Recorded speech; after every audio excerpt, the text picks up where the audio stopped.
Ang hatol ng Diyos.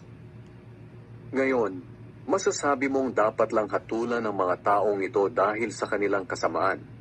Pero maging ikaw na humahatol ay walang maidadahilan, sapagkat sa iyong paghatol sa iba ay hinahatulan mo rin ang iyong sarili. Dahil ginagawa mo rin ang mga bagay na iyon. Alam nating makatarungan ang hatol ng Diyos sa mga taong gumagawa ng kasamaan. Pero sino ka para humatol sa iba, kung ikaw mismo ay gumagawa rin ng mga iyon? Ang akala mo ba'y makakaligtas ka sa hatol ng Diyos dahil alam mong siya'y mabuti, matiyaga at mapagtimpi? Dapat mong malaman na ang Diyos ay mabuti sa iyo dahil binibigyan ka niya ng pagkakataong magsisi sa mga kasalanan mo. Pero dahil sa matigas ang ulo mo at ayaw mo magsisi, pinabibigat mo ang parusa ng Diyos sa iyo sa araw na ihahayag niya ang kanyang puot at makatarong ang paghatol. Sapagkat ibibigay ng Diyos sa bawat isa ang nararapat ayon sa kanyang mga gawa. Bibigyan niya ng buhay na walang hanggan ng mga taong nagpapatuloy sa paggawa ng mabuti, na ang hangad ay makamta ng karangalan, papuri mula sa Diyos at buhay na walang kamatayan. Sa iba naman na walang iniisip kundi ang sarili at ayaw sumunod sa katotohanan kundi sa kasamaan, ibubuhos sa kanila ng Diyos ang kanyang matinding galit.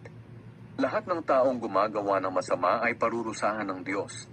Ang mga Hudyo muna bago ang mga hindi Hudyo.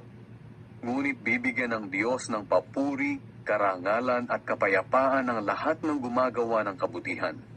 Una ang mga Hudyo, bago ang mga hindi Hudyo. Sapagkat pantay-pantay ang pagtingin ng Diyos sa lahat ng tao. Ang mga taong nagkakasala na walang alam sa kautusan ni Moises ay mapapahamak, at ang kaparusahan nila ay hindi ibabatay sa kautusan. Ang mga nakakaalam naman ng kautusan ni Moises, pero patuloy na gumagawa ng kasamaan, ay parurusahan na batay sa kautusan. Sapagkat hindi ang nakikinig sa kautusan ang itinuturing ng Diyos na matuwid, kundi ang tumutupad nito. Ang mga hindi Hudyo ay walang kaalaman tungkol sa kautusan ni Moises.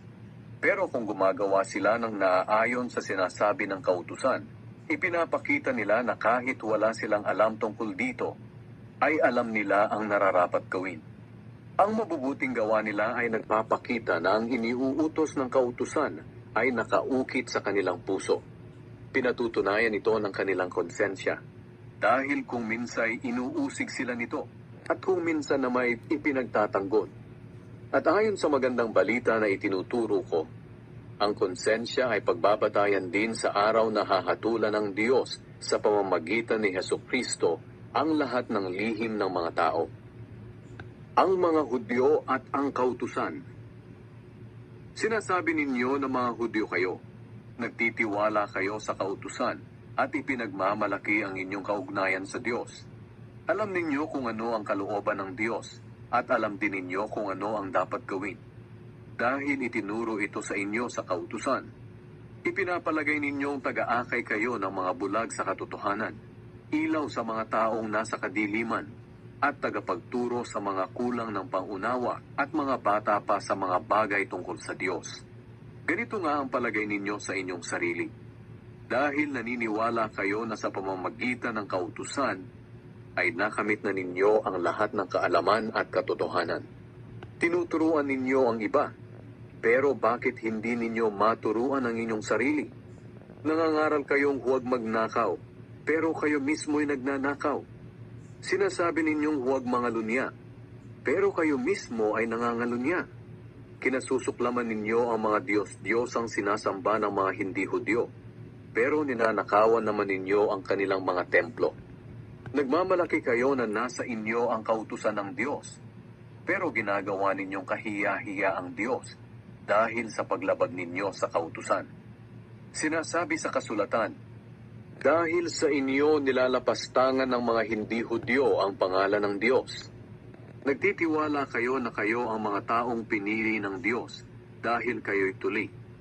May halaga lang ang pagiging tuli kung sinusunod ninyo ang kautusan. Pero kung nilalabag naman ninyo ang kautusan, para na rin kayong mga hindi tuli.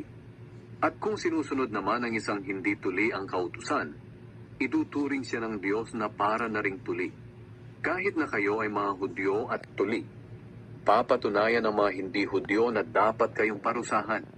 Sapagkat kahit na hindi sila tuli at wala sa kanila ang kautusan, sinusunod naman nila ito. Samantalang kayong mga may hawak ng kautusan ay lumalabag dito. Ang pagka-Hudyo ng isang tao ay hindi dahil sa Hudyo ang kanyang mga magulang at tuli siya sa laman. Ang tunay na Hudyo ay ang taong nabago ang puso sa pamamagitan ng Espiritu, at hindi dahil tuli siya ayon sa kautusan. Ang ganyang tao ay pinupuri ng Diyos, kahit hindi pinupuri ng tao.